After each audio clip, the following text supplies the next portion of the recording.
Thinh Da Village lay at the foot of Tan Vien Mountain within the Son Tay district. It was an ordinary village like many others. Thinh Da had over 100 households, mostly indigenous people who had lived there for generations. The village was dominated by three large clans, Nguyen, La, and Tran. On the surface, these three clans lived in harmony, even intermarrying their children. But deep down, especially among the clan elders, jealousy often simmered, each wanting their own clan to be superior, to wield ultimate power within the village. Every clan elder desired to have officials and dignitaries from their lineage. And these officials from the three clans constantly opposed each other, albeit secretly, never openly. But who knew that these three forces in the village constantly seethed with resentment, forming 10 unspoken rules, creating a precarious three-legged stand, just like the Three Kingdoms period in China. Despite their mutual wariness, all three clans had, from time immemorial, adhered to an ancient custom, almost a deep-rooted superstition of the village. While they might not openly compete with each other, if any stranger arrived to settle in the village, all three clans would target them, making their lives incredibly difficult. This wasn't unique to Thinh Da Village. It was a common practice in many northern Vietnamese villages of old, especially during the French colonial period when displaced people from all corners, impoverished and scattered, sought a new life. For instance, if a family had no ancestral roots in the village, or had only lived there for 2 or 3 generations, according to ancient village law, these newcomers were not recognized as full members of the community. In other words, they were not considered equal to the others. Thinh Da Village was even stricter. From ancient times until now, they refused to allow outsiders to officially register their households. Therefore, those from other regions who abandoned their ancestral homes to come here, no matter how hard they toiled or how hungry they were not permitted to have a seat in the communal house. In old villages, having no seat was a profound disgrace. During seasonal festivals and blessings, those from the established clans who had lived there for generations received their share of food and offerings. But if you were an unfortunate outsider, you received nothing. The same applied to communal celebrations and gatherings. Others would carry banners and fans, while newcomers, exiled from their homelands, were only allowed to play the role of gong beaters. The most miserable fate awaited them when someone in their family passed away. The village grave diggers would refuse to bury them, even if offered money. At such times, they could only rely on their neighbors for help. If they were kind, they would carry the coffin. Otherwise, their suffering knew no bounds. Even after the burial, if they tried to follow the village custom of offering a buffalo, no one would accept it. These were just a few of the significant customs the people of Thinh Da Village followed during special occasions or family events. But in daily life, there were hundreds of other ways to oppress and bully newcomers from other regions. Thus, a man named Mr. Tu came to settle in Thinh Da Village from a northern region. Upon arriving, like all newcomers before him, he formally introduced himself to the officials and dignitaries. He generously opened his purse, hiring people to prepare a grand feast for the entire village, inviting them to share in his prosperity. He believed his generosity and kindness would win the villagers' affection. Little did anyone know, this very act would become the root cause of a series of tragic events that would follow. People soon learned that Mr. Tu was an upland sorcerer, practicing divination and magic, a trade passed down through generations. His family hailed from as far away as Lao Cai province. Whether due to the ravages of war, famine, or poverty, he had been forced to sell his land, bringing his only son, Bao, to live here. Mr. Tu approached the officials, requesting to buy a plot of land quite far out on the village's edge, yet he continued to interact with his neighbors as usual. Back then, rural folk still clung to old customs, meaning they often scrutinized newcomers. Sometimes they would glance into his home as they passed, other times they would stealthily peek over the fence, trying to discern what the new arrival was doing. Even if he simply ate a chicken, the entire village would know. These habits, though considered rude and impolite, had become a norm that everyone in the village followed, so no one ever expressed discontent. Even Mr. Tu, despite his wealth, had to grit his teeth and accept it. He swallowed bitterness like a sweet plum, not daring to make a fuss, fearing to offend those considered the old souls of the village. Mr. Tu and his son, Bao, new and uninitiated, were viewed as isolated and without family support, so they had to endure constant deference. For months, they had to move cautiously, speaking deferentially wherever they went. From the village crier onwards, the entire village seemed normal until an incident occurred. One early morning, just as the village roosters crowed for the third time, families habitually climbed out of their straw beds, preparing to head to the fields for work.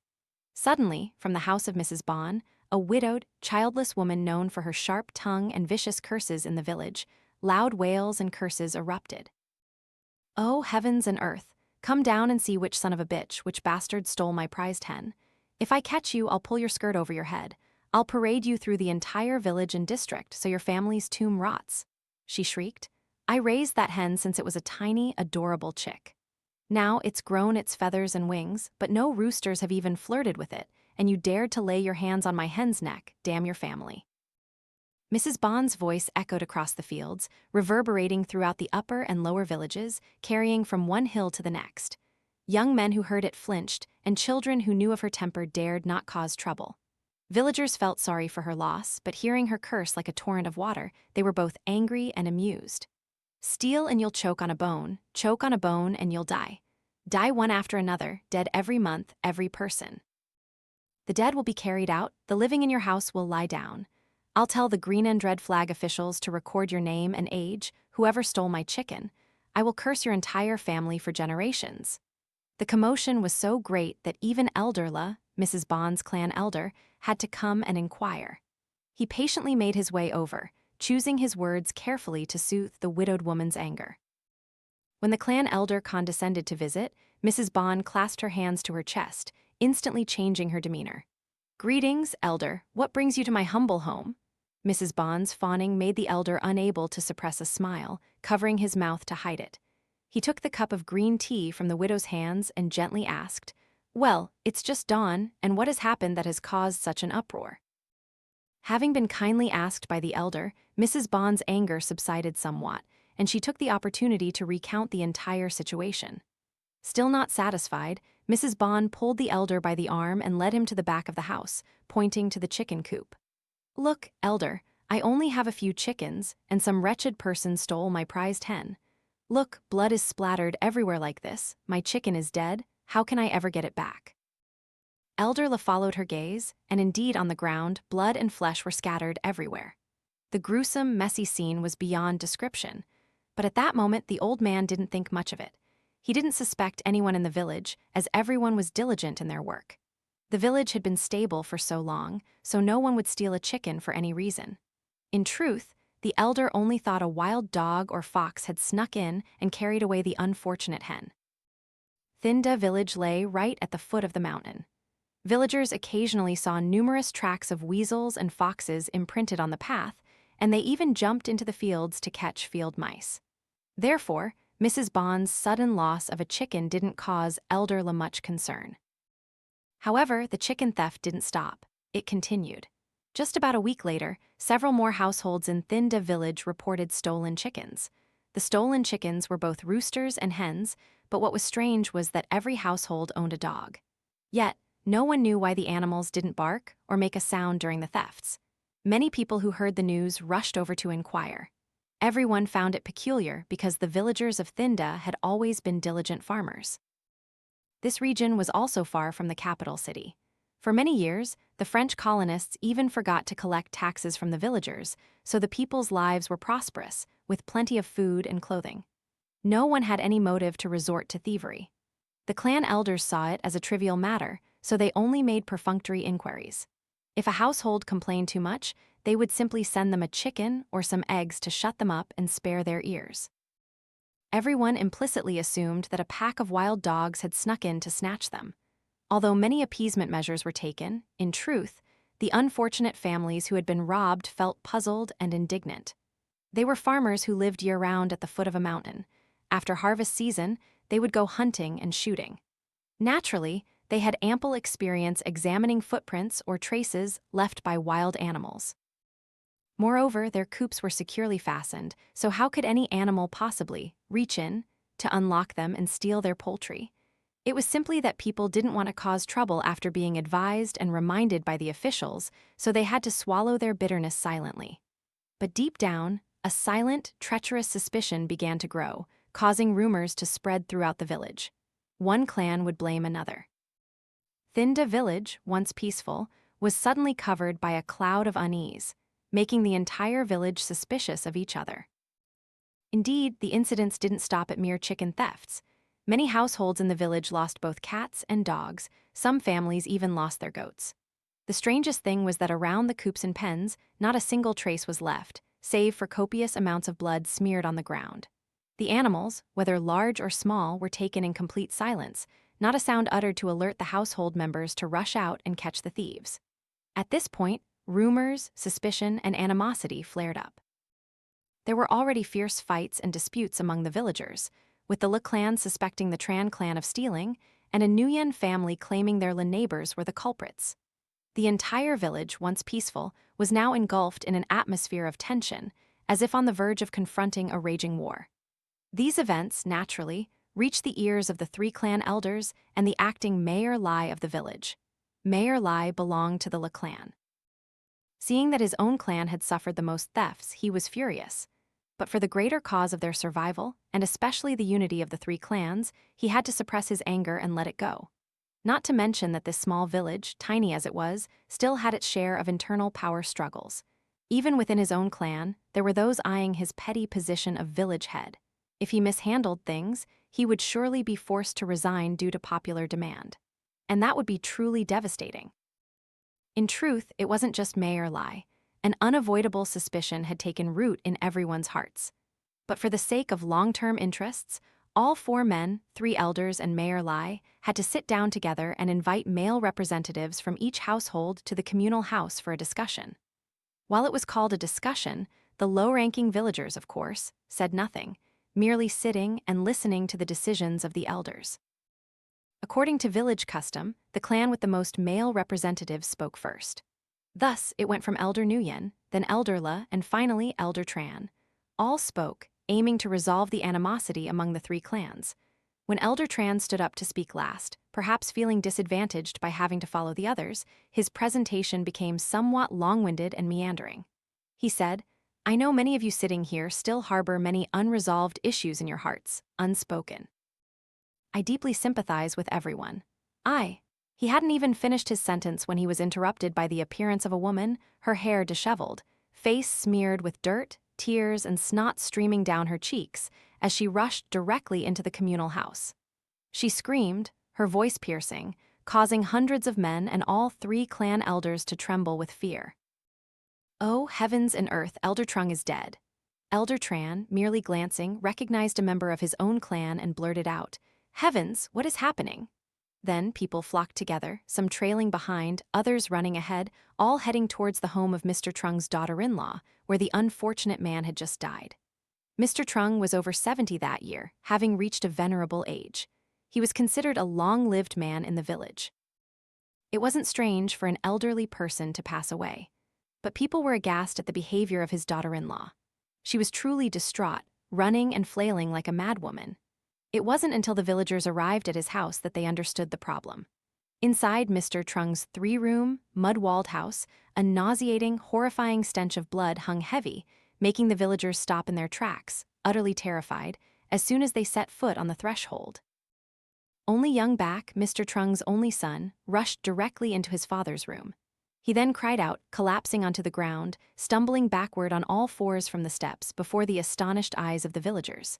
Young Back pointed into his father's room, sobbing and stammering, "Oh, villagers, master, how can this be? Master, how did this happen?" The villagers were all gathered anxiously outside Young Back's gate.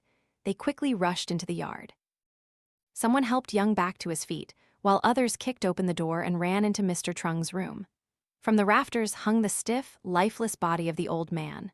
The dead man's face was ashen, his tongue extended, creating a grotesquely distorted expression, as if in a strange, macabre smile.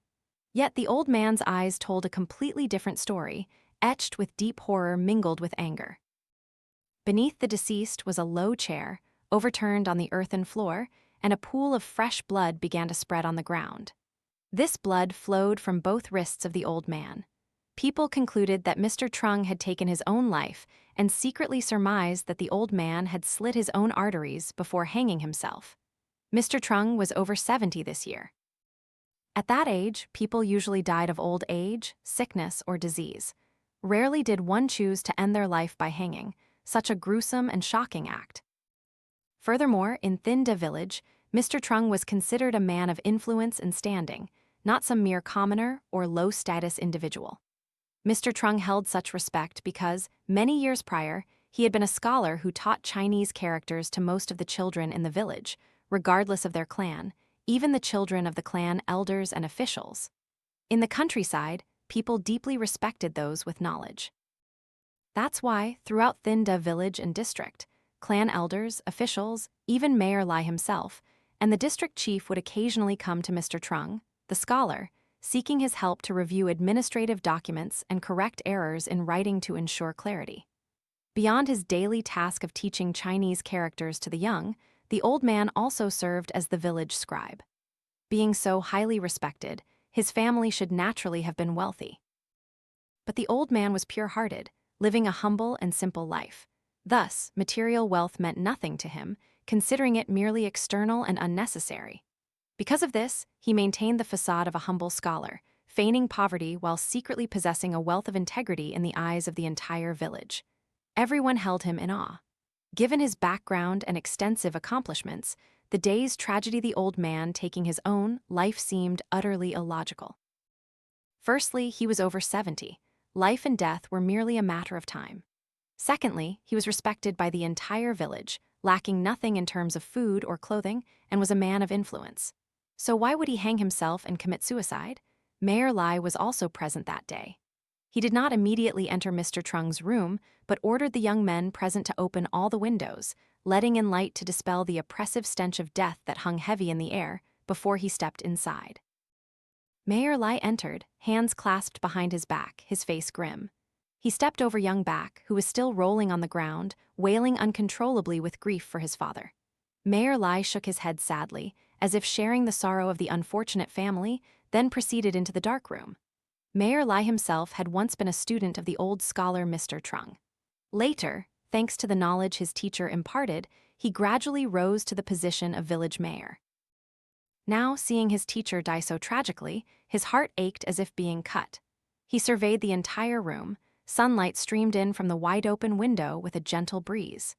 The stench of blood immediately assailed his nostrils, making him subtly recoil. Mayor Lai had handled many brawls and disputes, often resulting in broken heads and bruised faces among the young men, but he had never witnessed such a grave incident. He racked his brain for a long time but could find no reason why the old scholar Mr. Trung would commit suicide. He mused, his mind reviewing faces, near and far, of anyone who might have harbored animosity towards the old man, but he could find none. The scholar, respected and revered by the entire village, lived a peaceful, pure life, disdaining the factional struggles among the three clans. He could not possibly have been a target for anyone else. Mayor Lai couldn't figure it out. In the end, he instructed the young men in the village to take down the scholar's body so the family could prepare for the funeral. He then returned home, 100 thoughts swirling in his mind. That night, though it was summer, dark clouds had gathered heavily since the afternoon, coating the atmosphere as if a great storm was brewing. By night, it suddenly obscured the moonlight and stars, making the space even darker and gloomier. Mayor Lai sat at his rosewood table, one hand propping his chin, his eyes intently fixed on the eulogy he had personally prepared for the recently deceased scholar. Outside, the space was deathly silent, not a rustle of wind, not even the chirping of insects. The silence was unnervingly profound, and the air was heavy and stifling, almost difficult to breathe. Mayor Lai reread the eulogy several times, ensuring every sentence was precise and the meaning complete before he stood up, intending to go into his room. The eulogy he had written was placed under a thick, heavy earthenware inkwell. However, just as Mayor Lai turned to step out, reaching to close the door that led outside, suddenly a fierce gust of wind rushed in, violently slamming both heavy wooden doors against the wall, almost hitting him in the face. Startled, Mayor Lai quickly recoiled, raising an arm to shield his eyes from the whistling, swirling wind that violently pushed into the house, bringing sand and dust with it.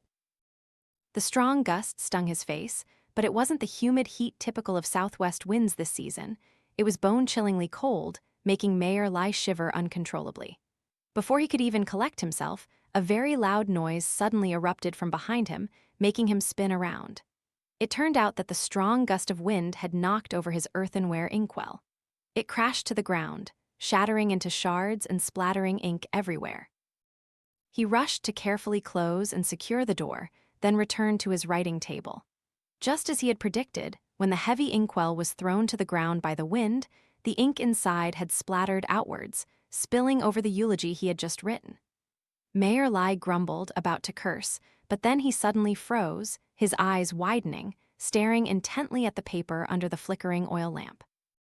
The entire eulogy was stained black with ink, except for one spot.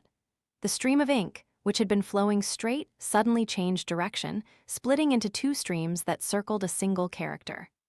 Mayor Lai's eyes widened as he stared at the character encircled by ink, as if it were a mark. Then he softly murmured, as if to himself, "Was Mr. Trung's death an injustice?"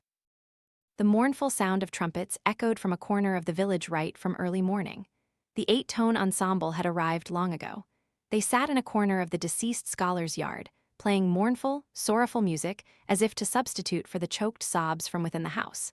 Neighbors of the old scholar had also arrived before dawn. They helped the grieving family arrange tables and chairs. Another group busied themselves in the kitchen, preparing the funeral feast. The death of an old person usually didn't cause excessive grief for their children or close relatives. However, Mr. Trung, the scholar, had passed away from a cause no one understood, hanging himself, making his departure a shocking event. From the corner of the yard, whenever the music paused, the members of the 8-tone ensemble would crane their necks, peering inside. They would look at the coffin and shake their heads with apprehension. In the kitchen, the women would occasionally click their tongues, sigh, and wonder aloud why the scholar had suddenly died by hanging. So strange. Outside, young, able-bodied men, who were helping arrange tables and chairs, would occasionally steal glances towards the center room, looking at the coffin of the deceased, prominently displayed in the middle of the house. Beside it, young Back was still sobbing uncontrollably, as if about to die with his father. All of them carried a deep suspicion in their hearts, unable to comprehend why the old scholar Mr. Trung had suddenly died by hanging. This incident seemed to momentarily overshadow the recent dog and chicken thefts. Mayor Lai had stayed up all night and arrived early to oversee the funeral as an official. Partly out of loyalty to the deceased, and partly because he wanted to re-examine the state of the house and the demeanor of Mr. Trung's relatives and children, as the event from the previous night felt like an important omen to him. That day, in addition to the necessary attendees from all three clans, an outsider also came, Mr. Tu, the sorcerer who had recently moved to the village. Mr. Tu lived in a house far from Mr. Trung's, but like Mayor Lai, out of neighborly compassion and the belief that loyalty in death is loyalty to the end, and also because Mr. Tu needed to show his face to gain favor with the villagers. So, despite having to walk for almost an hour, Mr. Tu arrived very early at the funeral, helping the family prepare offerings and sacrificial items for the prayer ceremony for the deceased that would take place later. The body of the deceased, prepared and embalmed before dawn, lay peacefully in a tightly sealed coffin, secured with 49 large nails, prominently placed in the middle of the living room. Young Back, holding a staff, his head wrapped in coarse mourning cloth, his ragged mourning robe, would intermittently break into choked sobs, squatting on the floor. Beside him was Mr. Trung's daughter-in-law, clutching the coffin, as if wanting to hold onto her recently departed husband in the mortal world. The wails of the two children, augmented by the sorrowful moans of relatives and the melancholic, tragic sounds of the 8-tone ensemble, made the already desolate and grief-stricken space even more painful. People were truly pained because the scholar Mr. Trung had been revered by the entire village. From the young men to officials like Mayor Lai and the village chief, all had, at one time, been his students. No wonder they grieved and pitied the old man. Mr. Tu looked at the sobbing crowd, bowing his head, trying to suppress a sigh. Despite being known as a sorcerer, he found no real joy in earning money from a prayer ceremony like this. He shook his head, maintaining his focus, and meticulously arranged the votive paper, incense, and flowers before him. But suddenly he flinched, snapping his head up. His eyes widened, staring directly into the main room where the coffin lay. A shiver ran down his spine as if plunged into ice water, and an electric current seemed to shoot up his head, making him turn pale with shock. Perhaps, as he had bent down to arrange the flowers, in his peripheral vision, he had briefly caught sight of a man in white mourning clothes standing right behind the coffin, pointing forward. Of course, there was no shortage of people in white mourning clothes at a funeral, but that moment was very brief, yet it left Mr. Tu utterly stunned because the man standing and pointing there was none other than Mr. Trung, the old scholar who had recently died by hanging. Mr. Tu, bewildered, rubbed his eyes, shaking his head repeatedly, trying to calm himself and look again into the central room. Of course, there was nothing there. The only person in white mourning clothes was Young Back. But Young Back wasn't pointing at anything. He was clutching the bamboo staff stuck into the ground. Mr. Tu swallowed hard and quickly bent down once more. His eyes blinked rapidly, and his entire body trembled intermittently. He had been practicing sorcery for decades, having seen many ghosts and spirits, but this particular situation he had never witnessed before. He felt a deep dread, not because of the presence of a wandering soul, but for an entirely different reason. His trembling hands accidentally dropped a few incense sticks to the ground. Just as he was about to bend down to pick them up, another hand reached out, startling him. Mr. Tu looked up to see Mayor Lai. Mayor Lai looked at him with surprise and asked, "Master, what's wrong?" Nothing, I'm fine. Mayor Lai, please don't call me master. I am but a humble person." In this entire village, only Mayor Lai addressed Mr. Tu by the title related to his actual role as a sorcerer. Therefore, despite his refusal to accept the title, Mr. Tu felt a fondness for this diligent official. Mayor Lai clasped his hands in return. "Oh no, please don't call me Elder Lai, I'm still young." Both men tried to speak softly, though amid the funeral, no one paid them any mind. After saying this, Mayor Lai moved to another spot to prepare to read the eulogy. Only Mr. Tu remained, standing thoughtfully before the altar, prepared for the prayer ceremony for the old scholar's spirit. The figure Mr. Tu had vaguely perceived flickering among the living crowd. In his thoughts, a horrifying scene materialized, making him recoil. He looked at Young Back, who stood weeping before Mr. Trung's coffin, and felt a chill. Suddenly, a scream echoed, abruptly silencing the entire house. Someone had screamed loudly, drawing everyone's attention to the altar in the middle of the yard where Mr. Tu was standing. The incense burner, thick with smoke before him, suddenly burst into an eerie blue flame, like a will-o'-the-wisp, causing all the mourners to instantly cease their weeping. From above, bone-chilling gusts of wind suddenly blew down, making the flame, as if fed by oil, flare up even higher once more.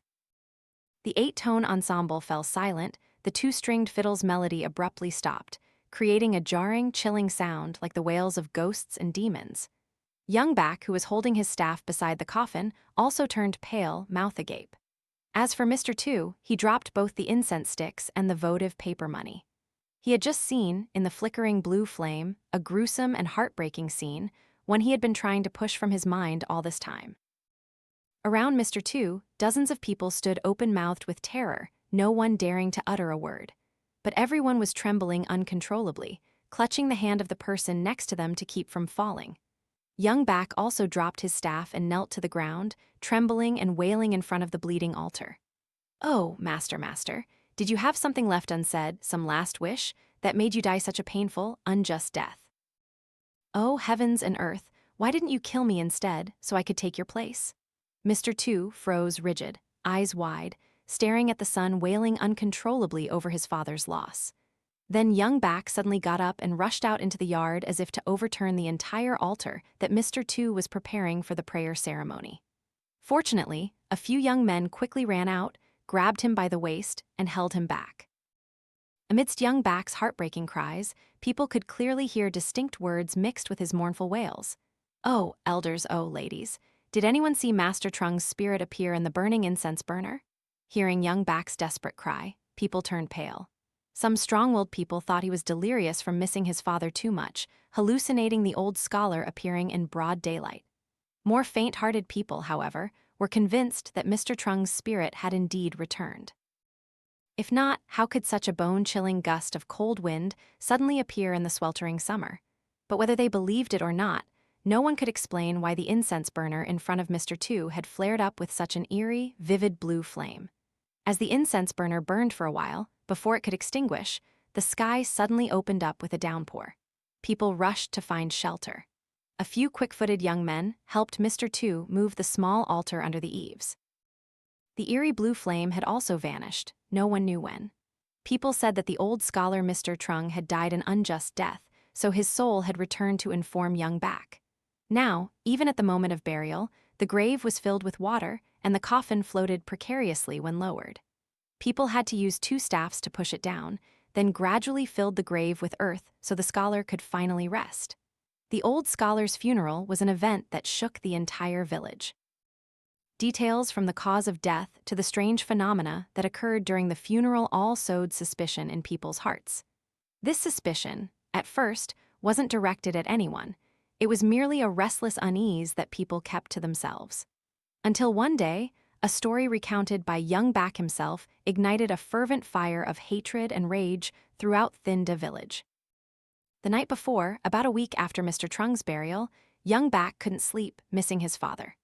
Recently, he had grown gaunt and pale, much more so than before, as his heart was heavy with grief, especially after losing the father he loved so dearly. Young Back left his wife sleeping in the inner room and wandered aimlessly into the main living room, sitting before the tea table, engrossed in smoking opium, on the verge of addiction.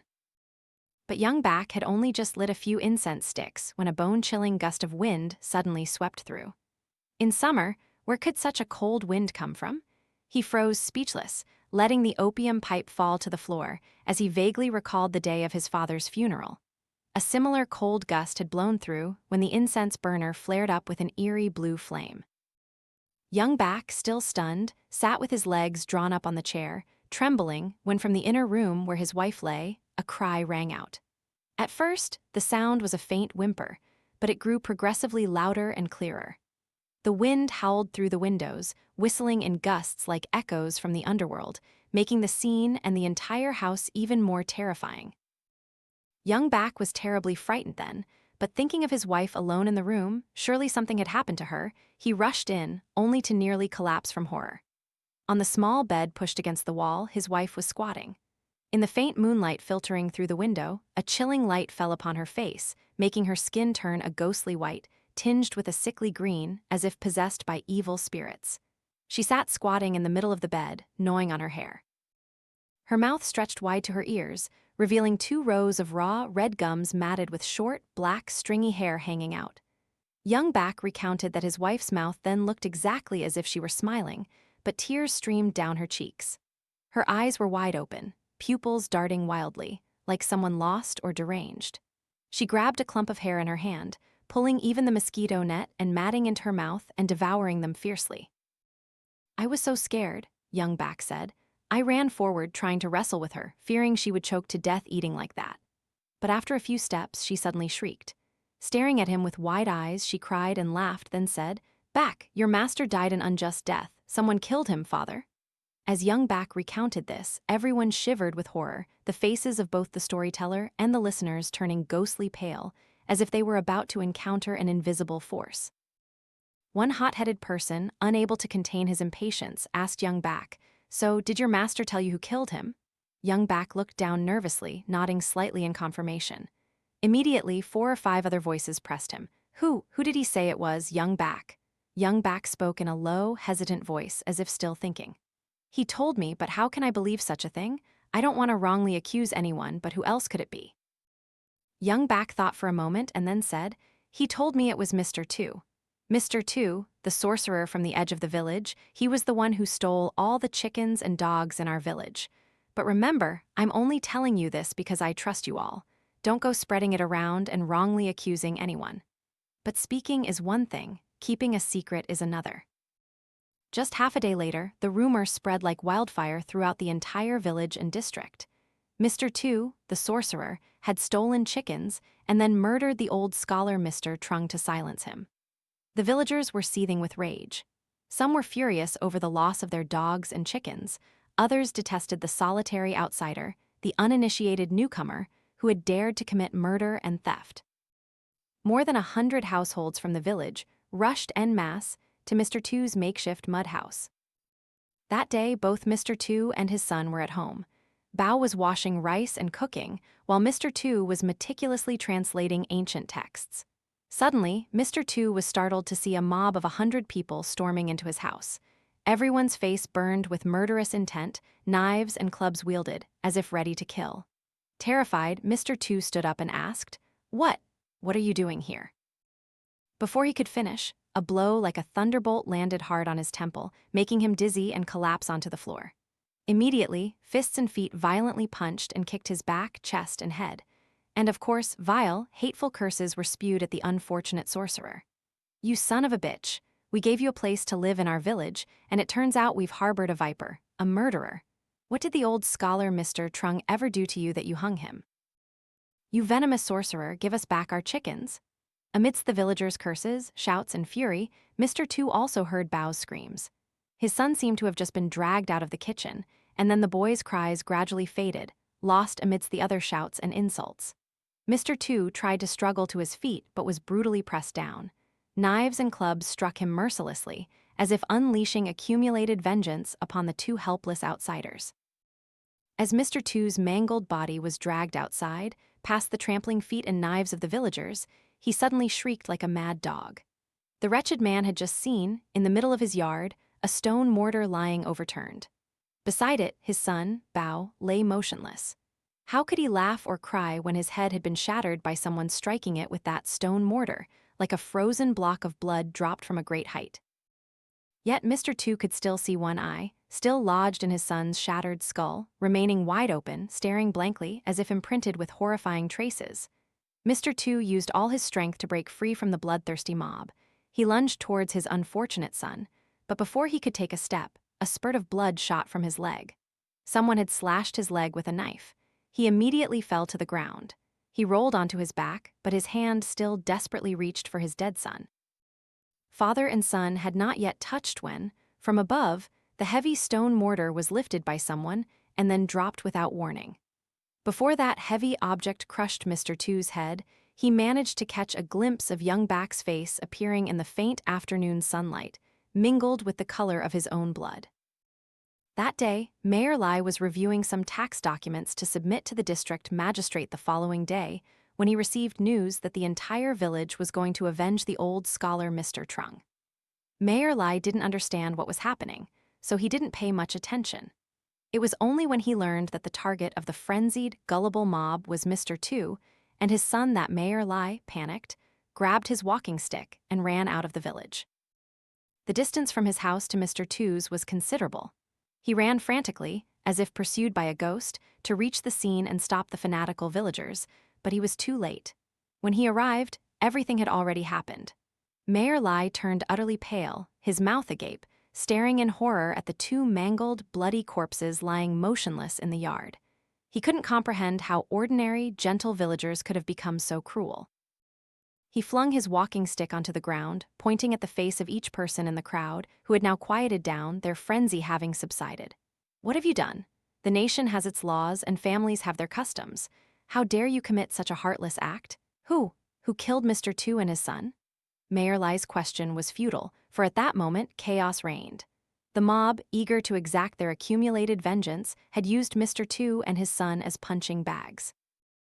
No one had truly paid attention to who had actually thrown the stone mortar at the father and son's heads. Everything had happened so quickly. Mayor Lai cursed for a long time until he was exhausted, then sank to the ground in the yard, shaking his head and turning away, unable to bear the horrifying sight before his eyes. But from that moment on, the entire village was plunged into an atmosphere of eerie chaos. It was immediate karma for having killed the sorcerer and his son. The very next morning, when people came to carry Mr. Two and his son's bodies for burial, they were horrified to find two stiff corpses already in the freshly dug grave. The grave diggers, terrified, scattered in all directions. The monks invited to perform the prayer ceremony continuously chanted prayers of compassion, hoping the souls of the dead would find peace in the afterlife, reaching the 9 springs, and not cling to hatred and linger in the mortal world. No one could explain where the 2 corpses came from. When people calmed down, they carefully dug up the 2 bodies. It turned out they were the two young men who had first stormed into Mr. Two's house and beaten him to the ground.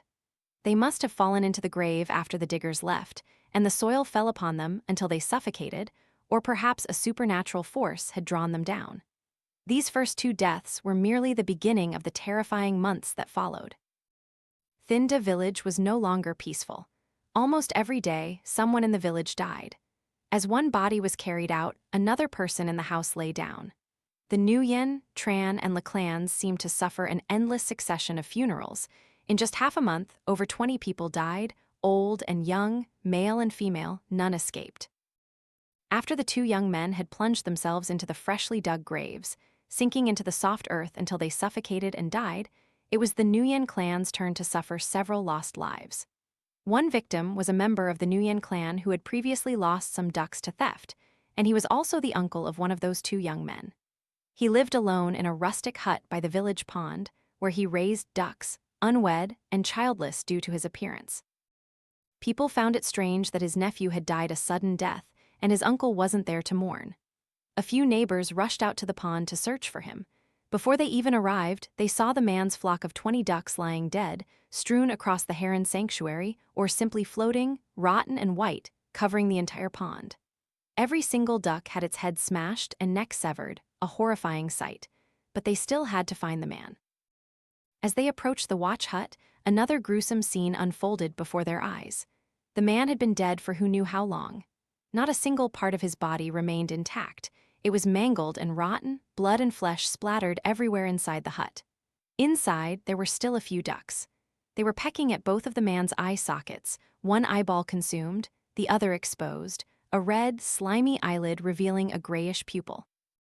His nephew had not even been buried when it was the uncle's turn to die. Another coffin was placed in the house.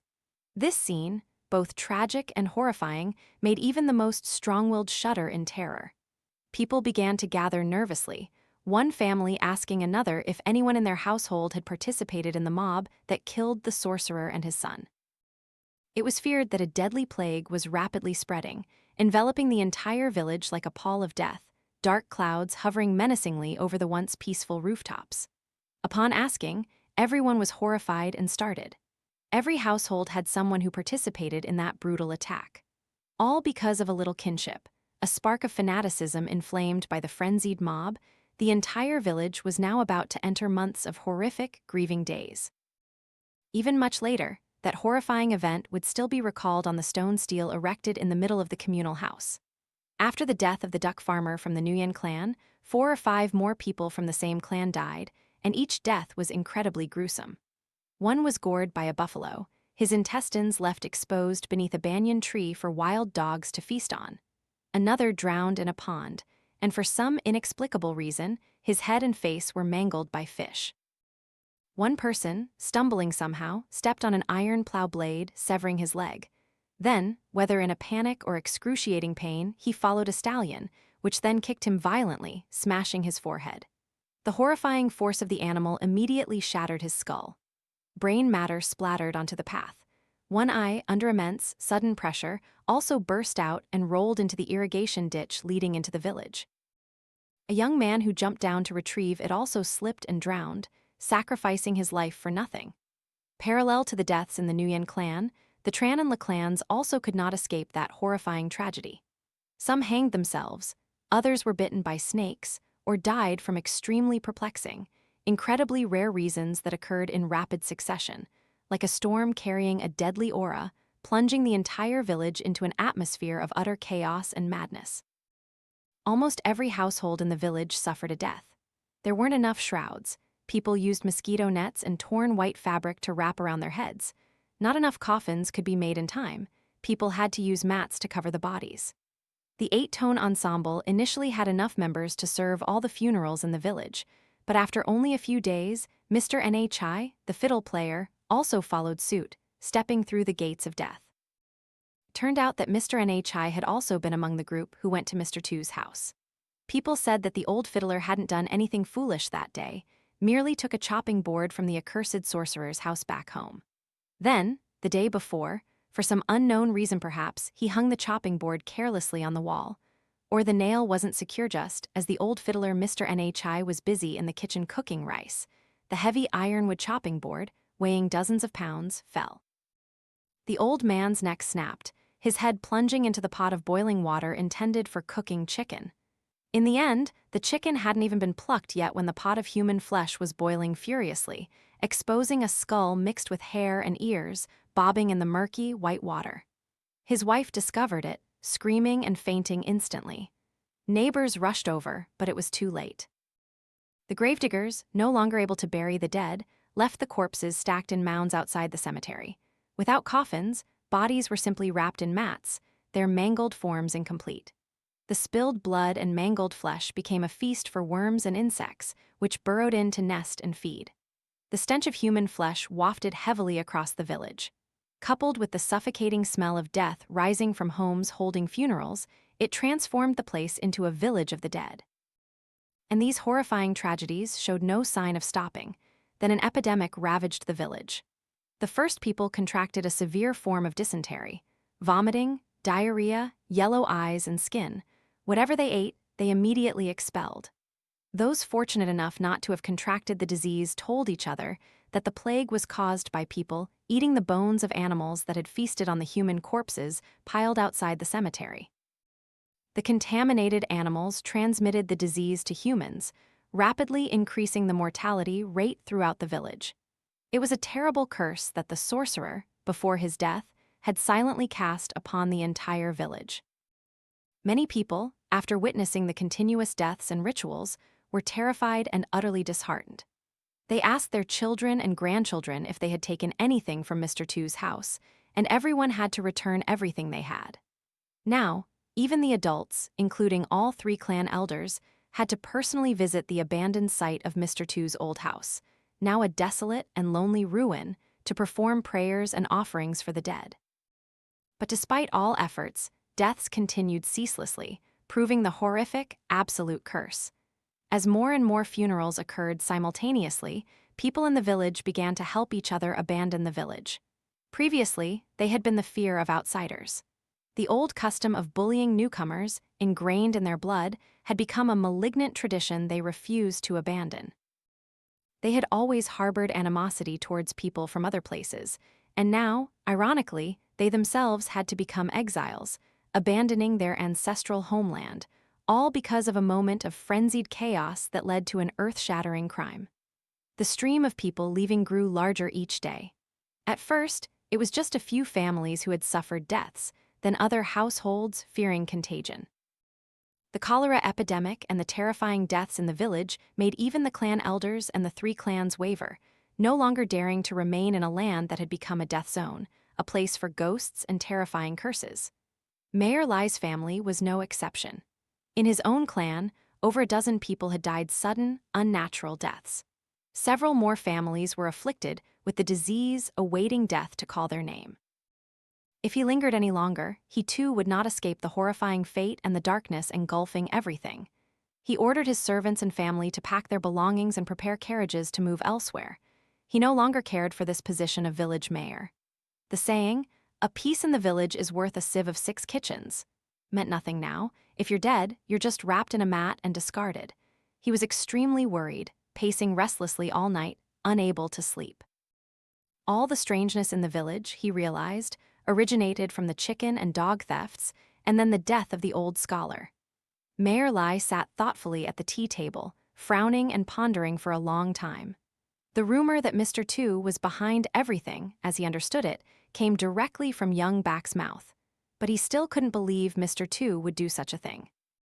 When he first arrived in the village, Mr. Two had hosted a feast for everyone, proving he was not poor and had no reason to steal chickens and dogs, resorting to such petty acts. Furthermore, he remembered that night when he was writing the eulogy for Mr. Trung. A bone-chilling aura had swept into the house, knocking over the inkwell and causing the black ink, like dark blood, to encircle the character, own, injustice, on the paper. He felt that some secret remained unrevealed, and that not just the old scholar, but Mr. Two's family also suffered an unjust death. Mayor Lai was still deep in thought when suddenly, from outside the gate, his dog barked a few times. In rural areas, almost every household kept dogs, usually to guard the house in place of a watchman at night. They could even be trained as hunting dogs if well-disciplined. His dog was one of those skilled hunting dogs, with pure black fur and white markings on its head, which is why people called it Four Eyes. Four Eyes often barked at night, sometimes at people walking around during festive nights. Normally, he wouldn't pay attention. But for some reason, this time, as soon as he heard the dog bark, Mayor Lai quickly stood up. He had a very strange feeling, as if a long-awaited guest was standing right outside his gate. Mayor Lai stood up from the table, his trembling steps carrying him out into the silent, empty yard. It was early autumn, but instead of pleasant coolness, the weather was stifling and hard to breathe. Yet, for some reason, Mayor Lai felt the air around him freezing, making him shiver violently. His breath plumed out as white mist. Before the heavy wooden gate, his dog, Four Eyes, was still baring its teeth and growling furiously. It clawed at the paved ground. Its eyes, red with thin lines of blood, seemed ready to lunge and tear out the throat of an enemy. But Mayor Lai, now standing close, waved his hand to shoo it away. The dog didn't just step back. It circled behind him as if to protect its owner. Mayor Lai paid no attention to the animal, focusing intently on the gate. He took a deep breath and unlatched the gate. A surge of cold air rushed in, bringing with it a noxious white mist, like a shroud of smoke, making him shiver once more. The dog, meanwhile, barked in cold, piercing tones. Before him, 3 silent, ominous figures appeared. Their forms were indistinct through the white mist, not clearly defined like a dream. He saw them in a vision. But whether through the thick white mist or in the murky darkness of the late night, he immediately recognized them as 3 people he knew: Mr. Trung the scholar, Mr. Tu the sorcerer, and Bao, Mr. Tu's son. All 3 were standing right at Mayor Lai's gate. Their 3 faces were ghastly pale, staring at him with a silent accusation, as if harboring deep grievances. Mayor Lai gasped in horror. His body trembled uncontrollably, on the verge of collapsing to the ground. Beneath his feet, the dog continued to bare its teeth and growl, hidden in the shadows. In the dim, ghostly light, Mayor Lai saw all 3 elusive ghostly figures begin to open their mouths stiffly, like paper effigies, and then utter a voice. "Young back, young back." At this point, when he saw all 3 mouths gape wide, their jaws clicking and cracking as if the mouths of snakes were opening to devour prey, Mayor Lai recoiled in terror. He fell to the ground, crawling backward on all 4s, not even bothering to close the gate. He stumbled forward, his black dog protectively baring its teeth behind him, when suddenly he bumped into someone's leg standing right behind him. Startled, he shuddered, but on regaining his composure, he saw it was his wife. It seemed Mrs. Lai had come out to call him in, noticing he hadn't returned. He stammered, Are you all right?" "But I saw ghosts." Mrs. Lai didn't answer. She slowly bent down, looking at him with lifeless eyes, her pupils shrunken to the size of a pea. Then her jaw dropped, her bones beginning to creak audibly. The corners of her mouth stretched wide, revealing a set of blackened teeth that, though ordinarily common, now looked utterly monstrous, and she spoke in a low, hollow voice, "Young back." Mayor Lai shrieked in terror, falling backward onto the yard, losing consciousness completely. Early the next morning, Mayor Lai was brought into his room for wind-scraping after his cook, who had woken up early, found him unconscious in the yard. Everyone in the family looked at him with concern, but he didn't need wind-scraping. He immediately sprang up. Grabbing his walking stick, he summoned a few strong servants and headed straight to Young Back's house to get to the bottom of the matter. But when they arrived, it was already too late. Mayor Lai and his servants knocked loudly on the door, but no one opened it. A few neighbors who still remained in the village, not having moved elsewhere, stood by curiously. Everyone present at that moment felt that another horrifying incident had occurred. They joined forces to climb inside. The house was cold and desolate, like a ghost town, devoid of any people or sounds. Someone opened the main gate for Mayor Lai, allowing him to enter with his stick. The gloomy, desolate atmosphere was permeated with the stench of death. He looked around, then ordered the guards, servants, and neighbors to break down the doors to the inner rooms.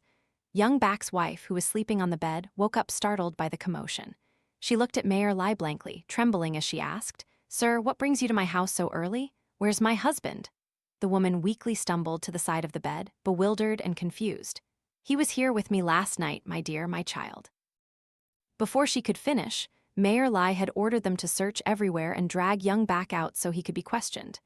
People didn't understand what crime Young Back had committed for Mayor Lai to demand his questioning, but they hastily complied. And just as he ordered, the guards pulled Young Back's neck from beneath a pile of straw.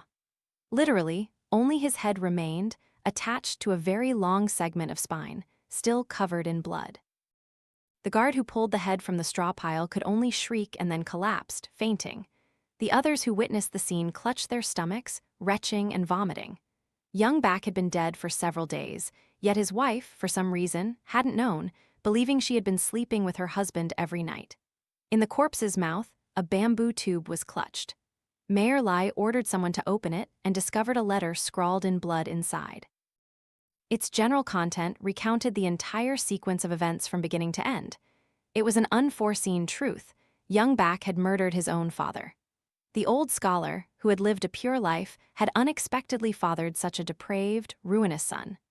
Young Back refused to work or study, constantly sneaking off to the district market to drink, gamble, and even smoke opium. He had repeatedly resorted to thievery, stealing chickens, then cats and dogs, even leading away other people's goats from their pens. Such evil deeds, no matter how hard one tried to conceal them, would eventually be exposed. When the old scholar discovered his son's degenerate behavior, he was furious. It had disgraced him, bringing shame upon his head. All his life he had lived honorably, yet he had a thieving son. He decided he would report him to the village mayor, to drag the wicked son to the communal house, beat him until his legs were crippled, and then banish him to another place. The old scholar didn't want such a brutal outcome for his son.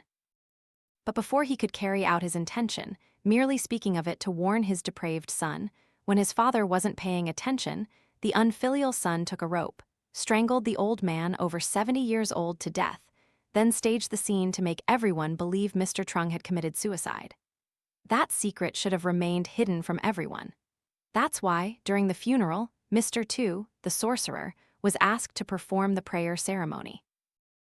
Mr. Tu possessed a sixth sense, yin-yang eyes, allowing him to see through truth and falsehood. So, at one point, as he busied himself with the offerings, he looked up and saw the shadowy figure of the old scholar Mr. Trung flickering in the middle of the house, standing behind the coffin, pointing directly at his only son. From that moment, Mr. Tu vaguely realized that the old scholar's death was intimately connected to Young Back. But how could he dare to speak out amidst the chaos and grief of the funeral? Then, immediately after, when the incense burner burst into flames, he once again saw the flickering fire. A heartbreaking scene played out like a slow-motion film. Young Back was strangling the pitiful old man with a rope, then hanging his father's body, and finally slitting his wrists to let the blood soak the ground. From that moment on, Mr. Tu knew what he had to do. The day after the old scholar's burial, Mr. Tu went to the unfilial son's house, urging him to confess. But the monstrous person before him feigned repentance. He begged Mr. Tu not to reveal his secret to anyone, asking for a chance to atone for himself as a final act of kindness. Mr. Tu, being a simple and honest man by nature, believed him. Little did he know that behind his back, that accursed son had secretly plotted a horrific scheme. He capitalized on the chilling incidents at the scholar's funeral to concoct a story of murder and dark magic. He told the villagers that Mr. Tu had stolen chickens to summon evil spirits, then killed his father to cover his tracks. At the funeral, he had even secretly performed a ritual that made the incense burner burst into a fierce blaze. The villagers, who already harbored animosity towards outsiders, coupled with their long-held resentment over stolen chickens and dogs, quickly became frenzied, raising their hands against Mr. Tu and his son without discerning the truth, ultimately causing the horrifying tragedy that plunged the entire village into a sea of blood. Mayor Lai read the blood-scrawled letter, dropping it in shock to the ground. He tilted his head back, shaking it, and murmured to Mr. Tu, "I understand your heart now, Mr. Tu. May you rest in peace in the 9 springs. I will truly have the villagers build a temple to worship you annually, seeking only justice, not revenge, and may you forgive the foolish villagers who wronged your life and your sons." From that day on the edge of Thinh Da Village, a small temple was erected on the land that Mr. Tu had once owned. The villagers, in awe and fear, called it Mr. Tu's temple. And in the middle of the communal house, a massive stone stele was engraved with this entire chilling story. To this day, it remains a reminder for generations to come.